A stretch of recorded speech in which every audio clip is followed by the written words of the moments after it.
There is now a marketplace for white people to make reparations payments. So reads the headline on Zero Hedge, linked below. Several years ago, I got into a debate on one of the Yahoo groups dedicated to black reparations with a man who was the president, or whatever, of the organization. The claim of his group was that America owes all African Americans reparations for slavery and historic oppression. Moreover, they believe that America belongs to African Americans because the oldest known skeleton in the Americas at that time belonged to a woman in Brazil with Negroid features, dubbed Luzia woman, and often referred to as Lucy. That is about 11,500 years old. And so they contend that United States owes African Americans reparations for stealing America from them.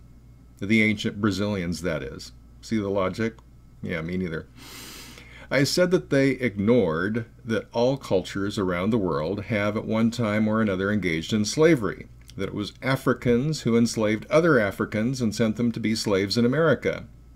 What really upset him, however, was when I pointed out that I was probably more closely related to Lucy than any modern African Americans because, while her bloodline would have been separated from Africa thousands of years ago, she would be an ancestor of the people whom today we call American Indians, Native Americans, or American Aborigines.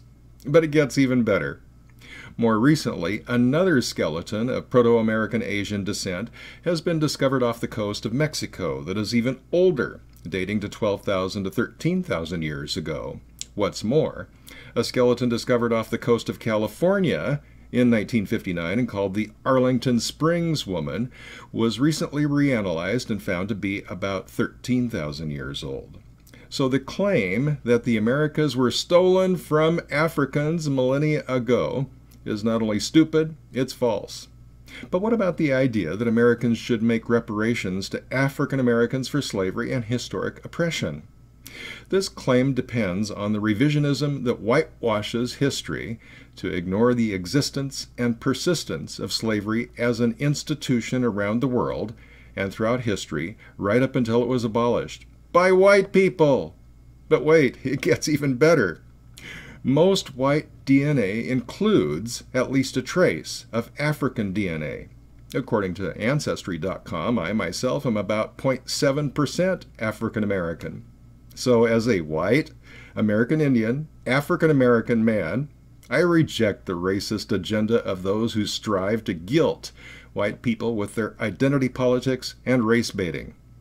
Race baiters are racist and the modern equivalent of slavers who make it their business to enslave others. Only in the past, slavers used ropes, whips, and chains, whereas today they use guilt, shame, and hate laws. Their behavior and agenda may be legal, but they are also evil. And as Paul Joseph Watson said in one of his recent excellent videos, Western culture is the best.